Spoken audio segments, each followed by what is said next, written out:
Bismillahirrahmanirrahim. Assalamualaikum warahmatullahi wabarakatuh. Selamat pagi untuk anak-anakku semua yang soleh dan soleha, anak-anakku kelas 4B yang Bu Guru sayangi dan Ibu cintai. Pada hari ini hari Selasa, hari Senin ya anak, maaf hari Senin tanggal 31 Mei 2021 kita belajar lagi dalam pembelajaran tematik ya. Tematik kita hari ini belajar tematik subtema 2 yaitu pemanfaatan kekayaan alam di Indonesia. Namun seperti biasanya kalian sebelum belajar harus berdoa kepada Tuhan Yang Maha Esa menurut kepercayaan masing-masing.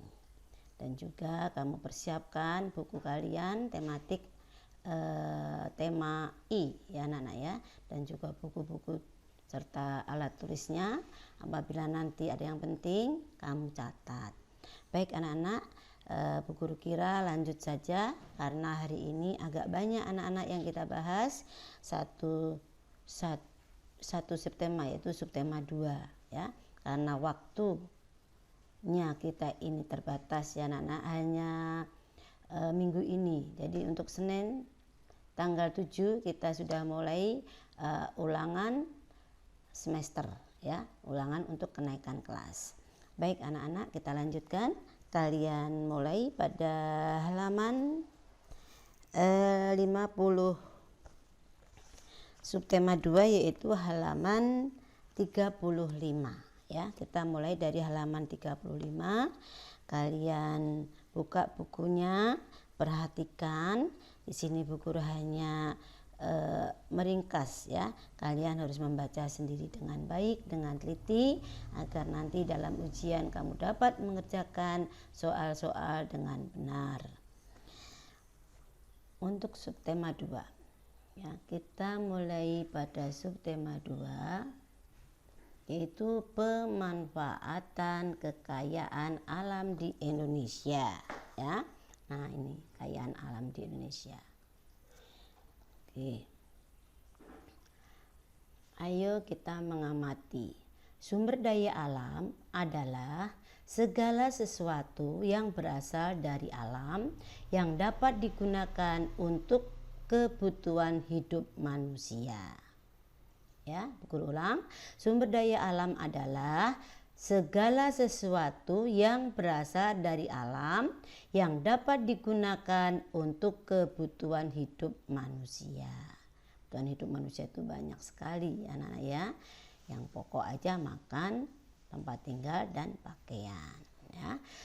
Berbagai sumber daya alam tersimpan di pegunungan, di hutan, di danau, sungai dan juga lautan ya. Jadi sumber daya alam kita itu ada di pegunungan, ada yang di hutan, ada yang danau, ada sungai dan lautan. Itu merupakan sumber kekayaan kita semua. Baik, kita lanjutkan ya anak-anak ya. Melakukan wawancara tentang sumber daya alam hayati dan non hayati di daerah tempat tinggal. Nah, ini contohnya. Kamu bisa buka halaman 35 ya, di situ ada ya, melakukan wawancara. Sering kan anak-anak wawancara itu paling sedikit dilakukan dengan berapa orang? 2 orang. Itu paling sedikit. Nggak bisa sendiri ya. Jadi melakukan wawancara tentang sumber daya alam hayati dan non hayati di daerah tempat tinggal kita. Nah, ini sumber daya alam hayati itu merupakan sumber daya yang berasal dari makhluk hidup ya.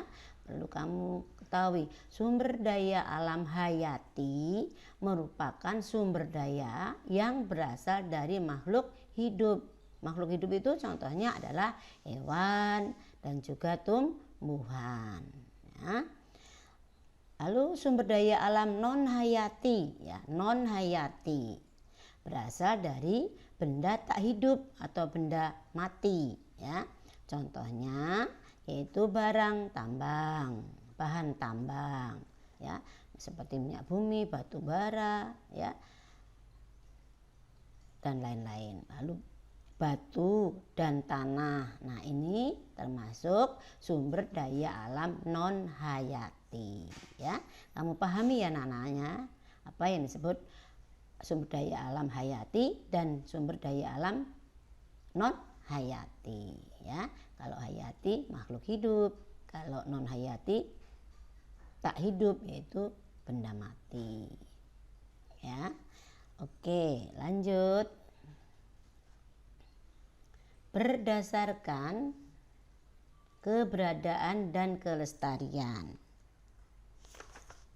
ya, berdasarkan keberadaan dan kelestariannya, ya, itu ada sumber daya alam yang dapat diperbarui, ya, ini sering ya dijelaskan ya, yang dapat diperbarui contohnya apa anak-anak, ya, air, udara, tumbuhan, tanah, itu dapat diperbarui.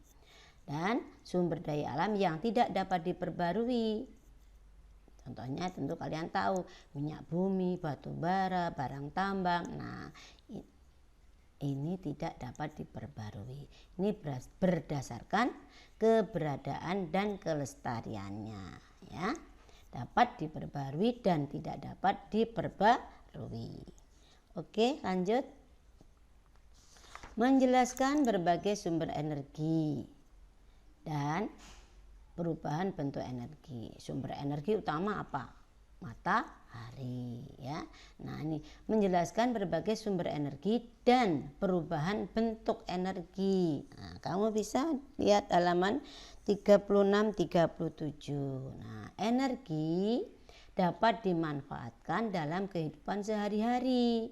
Tetapi tidak semua energi dapat langsung dimanfaatkan dan perlu diubah ke bentuk lain. Nah, kamu lihat diagram di samping. Nah, ini listrik bisa diubah menjadi energi panas, bisa diubah menjadi energi cahaya, lalu energi kimia, ya. Nah, inilah perubahan energi listrik, bisa menjadi energi panas, energi cahaya, energi kimia, ya, dan lain-lain, energi gerak dan sebagainya, ya. Nah, oke, lanjut. Ya. Nah, kamu bisa lihat halaman 37 tuh, ya. Ada TV, setrika, ya, dan lain-lain. Ini dari tenaga energi listrik, ya. Dirubah panas, cahaya, gerak, ya. Nah, itu energi listrik asalnya. Nah, kita lanjut ke pembelajaran 2. Pembelajaran 2 yaitu dimulai dari halaman 39. Ya. Ayo berpendapat. Kita patut bangga memiliki kekayaan yang membawa harum nama Indonesia di dunia internasional. Nah, ini contohnya nih gambar nih, keindahan panorama alam di Raja Ampat, Papua. Nah, indah sekali anak-anak ya. Nah, ini keindahan alam kita anak-anak ya. Nah, apakah yang membuatmu bangga dengan Indonesia? Nah, tuliskan 2 hal yang membuatmu bangga akan Indonesia. Tulis nanti di sini. Apa sih? Ya, kok kamu bangga dengan Indonesia? Nah, tentunya apa anak-anak? Dengan keindahan alamnya. Bangga. Kita semua bangga. Indonesia itu indah sekali. Makanya banyak turis-turis asing untuk pergi ke Indonesia karena ingin melihat keindahan alam Indonesia. Apalagi banggaan kita, ya, banggaan kita misalnya kekayaan alam Indonesia, ya, karena kesuburannya, ya, itu semua merupakan kebanggaan kita semua. Baik, lanjut. Nah, ini menyanyikan lagu nasional secara kanon. Ada di halaman 40. Ya, menyanyikan lagu nasional secara kanon. Apa sih secara kanon itu? Yaitu salah satu teknik menyanyi berkelompok. Ya, adalah kanon. Lagu kanon dinyanyikan secara susul menyusul. ya, tidak bareng tapi susul menyusul. Coba kalian lihat misalnya Indonesia Pusaka, ya, itu bisa dinyanyikan dengan menyanyikan secara susul menyusul, ya. Melodi pertama disebut pemimpin dan melodi yang mengikutinya disebut dengan pendatang atau pengikut. Nah, itu yang disebut lagu kanon, susul menyusul. Lagu Indonesia Pusaka tentunya kalian bisa semua, ya. Ini ciptaan Ismail Marzuki. Oke, nanti dicoba sendiri di rumah sama mama. Lanjut ya anak-anak ya. Nah, sekarang tentang hak. Ya, hak itu ada di halaman 41. Kalian bisa buka halaman 41. Hak adalah kuasa untuk menerima atau melakukan sesuatu yang mestinya kita terima, ya. Nah, kamu perhatikan nih, ulang ya. Hak adalah kuasa untuk menerima atau melakukan sesuatu yang mestinya kita terima. Hak adalah hal yang selalu kita lakukan dan orang lain tidak boleh merampasnya, entah secara paksa atau tidak. Ya, jadi hak orang lain tidak boleh kita paksa, ya. Hak orang lain tidak boleh kita paksa. Sekali lagi Bu Guru ingatkan. Apa saja sih hak-hak kita sebagai warga negara? Nah, kamu lihat ini. Hak sebagai warga negara, ya. Nih, sudah ditulis nih. Berhak mendapat perlindungan hukum. Ya. Berhak memperoleh pendidikan dan pengajaran. Berhak mendapat kedudukan yang sama di mata hukum, berhak mendapat pekerjaan, berhak untuk mengeluarkan pendapat, berhak untuk memilih dan memeluk agama yang dipercayainya. Ya, di Indonesia kan banyak agama, ada 6. Kita nggak boleh memaksa teman kita untuk sama dengan agama kita, ya. Inilah hak kita sebagai warga negara Indonesia, ya. Kamu baca lagi ya nanti anak-anak ya. Oke, lanjut. Sekarang kewajiban. Nah, kewajiban adalah suatu yang wajib kita lakukan demi mendapatkan hak atau wewenang kita, ya. Nah, ini sering ya, sudah sering dibahas kewajiban. Ini sesuatu yang wajib kita lakukan, ya. Kalau kita sudah melakukan kewajiban, kita akan mendapatkan hak. Kewajiban merupakan hal yang harus kita lakukan karena sudah mendapatkan hak, ya. Kalau sudah mendapatkan hak, nah kita harus menjalankan kewajiban. Bagaimana dengan kewajiban kita sebagai warga negara? Nah, kewajiban kita sebagai warga negara itu apa saja? Nah, kamu baca di sini, ya. Wajib turut serta dalam pembangunan. 2. Wajib membela negara. 3. Wajib mentaati hukum. 4. Wajib membayar pajak. 5. Wajib menghormati hak asasi manusia. Dan juga wajib tunduk kepada peraturan yang ditetapkan undang-undang. Inilah kewajiban kita sebagai warga negara Indonesia, ya. Baik, kita lanjutkan anak-anak. Kita lanjutkan ke pembelajaran 3. Ya, dimulai dari halaman 44. Ayo mengamati. Nah, letak negara Indonesia yang berada di garis khatulistiwa ternyata memberikan banyak manfaatnya, ya. Letak negara Indonesia yang berada di garis khatulistiwa ternyata memberikan banyak manfaatnya. Salah satu manfaatnya yaitu fotosintesis, ya. Ya, adalah menghasilkan oksigen bagi makhluk hidup lainnya. Ya, ini oksigen. Manusia memerlukan oksigen, hewan memerlukan oksigen, ya. Nah, ini salah satunya kita berada di garis khatulistiwa, yaitu adanya fotosintesis, ya. Indonesia dikenal sebagai paru-paru dunia. Kenapa? Karena Indonesia banyak sekali tumbuh-tumbuhan, ya, yang hidup di negara kita yang menghasilkan fotosintesis, menghasilkan oksigen, ya, yang dimanfaatkan oleh makhluk hidup lainnya. Oke, lanjut. Menjelaskan berbagai sumber energi dan perubahan bentuk energi, ya. Menjelaskan berbagai sumber energi dan perubahan bentuk energi.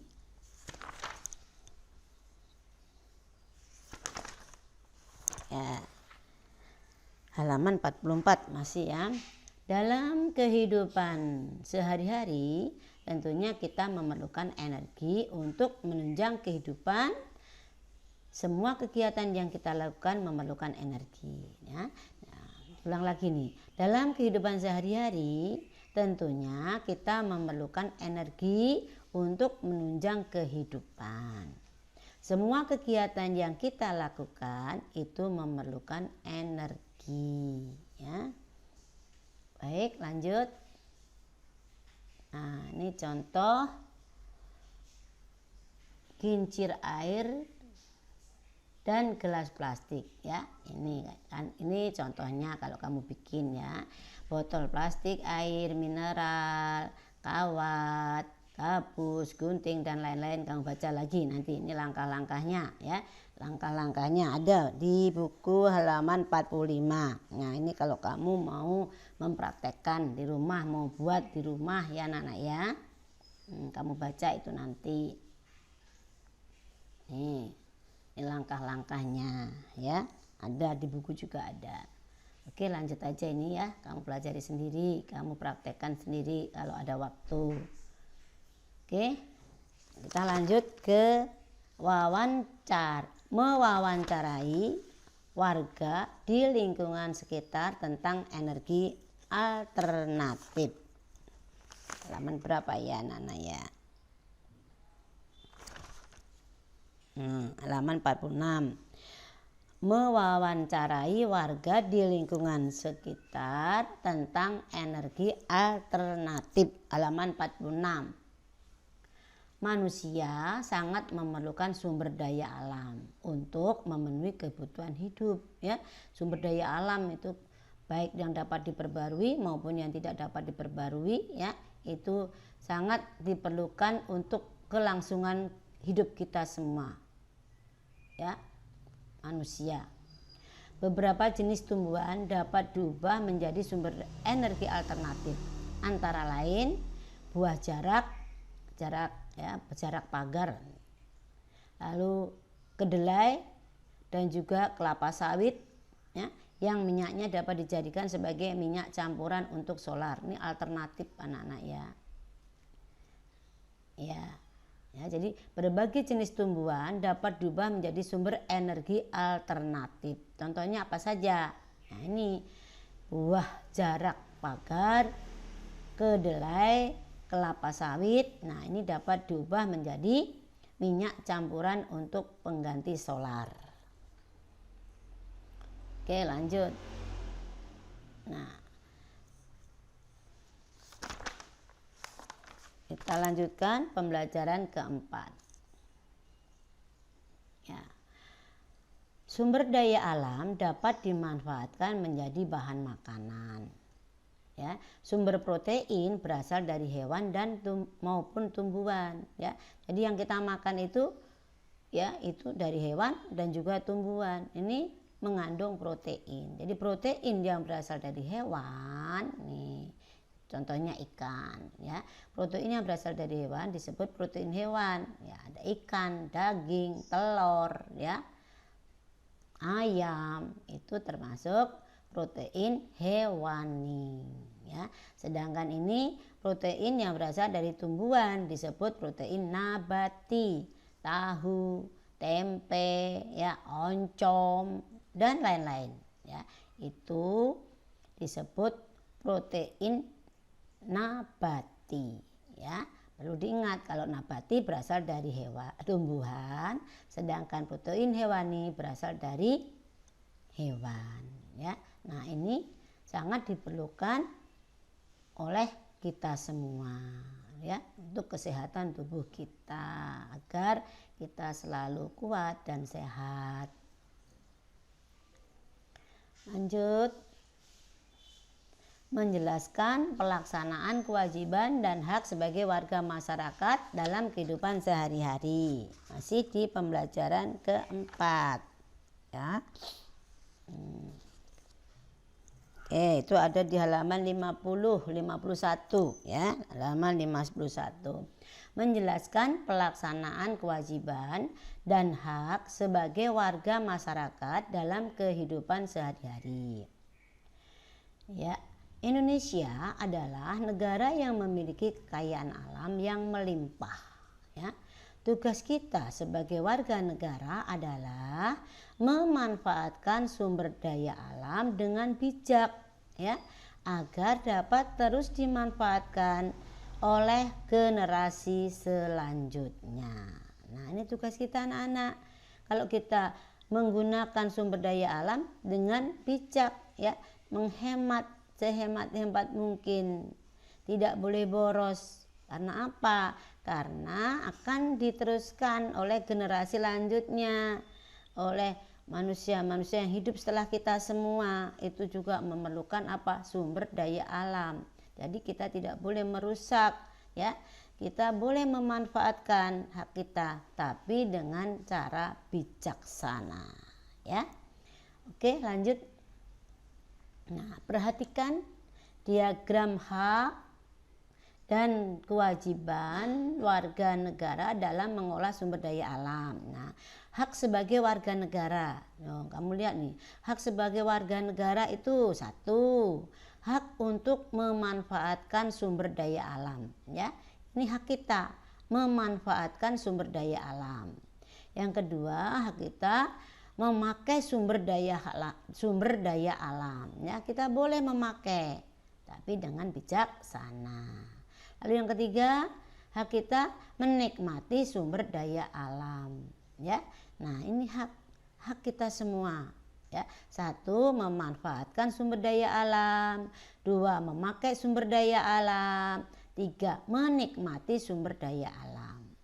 Sedangkan kewajiban kita sebagai warga negara, kewajiban kita apa? Yaitu satu, menjaga sumber daya alam. Dua, memperbarui sumber daya alam. Tiga, melestarikan sumber daya alam, ya. Nah, inilah hak dan kewajiban kita sebagai warga negara dalam mengolah sumber daya alam, ya. Dibaca lagi di halaman 51. Oke, lanjut. Kita lanjut ke pembelajaran 5. Ya, agak cepat dikit ya, karena waktu. Pembelajaran 5. Kita mulai dari halaman 54. Air juga merupakan sumber daya alam. Makhluk hidup di bumi tidak dapat bertahan hidup tanpa air. Air menunjang kehidupan di bumi ini, ya. Air termasuk sumber daya alam anak-anak, tapi dapat diperbarui, ya, kalau kamu tidak merusak alam, ya. Karena air dapat diperbarui dengan menanam pohon-pohon, hutan jangan ditembangi sembarangan, ya. Nah, nih, jadi air juga merupakan sumber daya alam. Makhluk hidup di bumi tidak dapat bertahan hidup tanpa air, baik manusia maupun hewan maupun tumbuhan, ya. Air menunjang kehidupan di bumi ini. Oke, lanjut. Nah, menyanyikan dengan gaya dan iringan alat musik ritmis, ya. Nyanyi, kamu tentunya senang nyanyi ya anak-anak, ya. sambil nyanyi, karena nyanyi itu bisa menghibur kita ya. Hati yang sedih bisa menjadi riang ya. Nah, air turun ke bumi dalam bentuk hujan. Nah, kamu pasti bisa nyanyian anak-anak kelas TK ya, anak-anak. Tik tik bunyi hujan di atas genting. Nah, ini nyanyian ini ciptaan Ibu Sud ya. Kamu bisa nyanyi dengan mama nanti ya, yang bagus. Nah, ini ciptaan Ibu Sud, temponya 2/4 ya, biramanya 2/4, temponya sedang atau moderato ya, kuncinya C sama dengan do ya. Kamu bisa nyanyi, tentu semuanya bisa nyanyi. Oke, lanjut aja ya Nana ya. Nah, alat musik ritmis. Alat musik ritmis adalah alat musik yang mengeluarkan bunyi dengan cara dipukul, digoyang, atau digesek ya. Nah, ini namanya alat musik ritmis. Alat musik yang mengeluarkan bunyi dengan cara dipukul, digoyang, atau digesek. Nah, contohnya ada di bawah ini ya. Contoh alat musik ritmis yaitu 1. Nah, kamu lihat gambarnya ya, simbal. Ini gambarnya dilihat nih, maracas ya. Ini rabana ya, dipukul. Ini kendang, dipukul. Tamborin diapakan anak-anak? Goyang ya kan. Tifa, dipukul ya. Jadi inilah contoh-contoh alat musik ritmis ya. Ada yang dipukul, ada yang digoyang, ada yang digesek. Oke, lanjut ya. Menjelaskan manfaat sumber daya alam dan potensi sumber daya alam daerah ya. Halaman 55, masih halaman 55 ya. Menjelaskan manfaat sumber daya alam dan potensi sumber daya alam daerah. Nah, tumbuhan seperti padi, jagung, dan sagu dimanfaatkan sebagai bahan makanan ya. Padi, jagung, sagu ini makanan pokok kita ya. Padi diolah menjadi apa anak? Beras ya kan. Beras nanti diolah menjadi nasi ya kan. Nah, ini sebagai masih dimakan manusia, dimakan kita semua sebagai makanan pokok kita. Sama aja jagung ya, sama aja sagu ya. Kalau daerahnya banyak jagung, maka penduduknya kebanyakan makannya makanan pokoknya jagung, sagu. Jagung tuh kebanyakan orang Madura nih, sagu itu orang Ambon ya. Nah, karena di daerahnya banyak menghasilkan sagu ya, dipakai sebagai makanan pokok sehari-hari. Namun saat ini banyak sudah yang makanan pokoknya adalah nasi ya. Nah, ini adalah tumbuhan ya, bisa dimanfaatkan sebagai bahan makanan pokok karena mengandung karbohidrat ya, tenaga. Ada juga dimanfaatkan nih, kayu dari pepohon di hutan. Ini dimanfaatkan atau diolah menjadi apa anak? Menjadi kertas ya. Kertas yang kita gunakan ini asalnya dari kayu ya. Kayu yang diolah di pabrik ya. Dan juga kayu juga dipakai sebagai perabot rumah tangga. Ada kursi, lemari, meja makan, tempat tidur dan sebagainya. Itu adalah kayu ya, dari tumbuhan. Nah, ada lagi sekarang hewan ternak. Nah, ini hewan ya. Hewan ternak, unggas dan ikan itu dapat kita manfaatkan dagingnya ya. Dagingnya bisa dipakai sebagai sumber lauk pauk ya. Dagingnya, telurnya, bahkan kalau ayam semuanya dapat dimanfaatkan oleh manusia ya. Di hewan ternak, unggas, ikan itu semuanya dapat dimanfaatkan dagingnya. telurnya ya sebagai sumber lauk pauk. Kalau untuk kuda, kuda dimanfaatkan tenaganya sebagai penarik delman ya. Banyak kerbau untuk menarik bajak ya dan lain-lain. Itulah manfaatnya. Oke, kita lanjutkan. Tanah. Nah, sekarang tanah anak-anak, sumber daya alam tanah. Tanah digunakan untuk lahan pertanian ya, untuk peternakan, untuk pertambangan, untuk pemukiman penduduk ya. Kita semua kan berada di atas tanah, bukan di atas perairan ya. Di tanah digunakan sebagai bahan pertanian, peternakan, pertambangan dan juga pemukiman penduduk. Maka kita harus menggunakan secara bijaksana. Lalu barang-barang tambang antara lain apa? Minyak bumi, batu bara ya, itu sebagai bahan bakar ya. Boksit digunakan sebagai bahan baku aluminium, serta besi digunakan untuk membuat kerangka bangunan dan peralatan rumah tangga. Oke ya.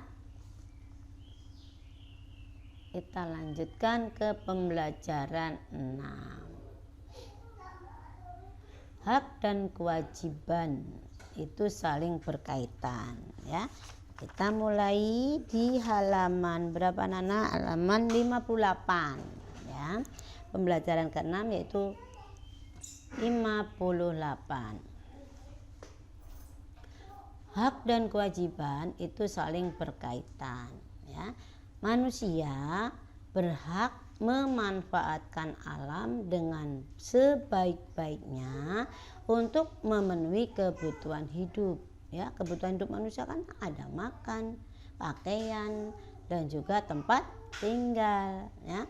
Nah, kita harus memenuhi kebutuhan hidup itu ya, memanfaatkan alam yang ada di Indonesia dengan sebaik-baiknya. Manusia juga berkewajiban menjaga dan melestarikan kekayaan alam tersebut ya. Jadi hak dan kewajiban itu harus seimbang.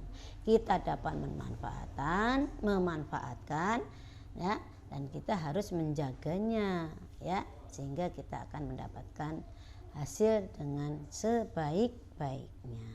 Oke, lanjut ya anak-anak ya. Nah, ada di halaman 59 ya.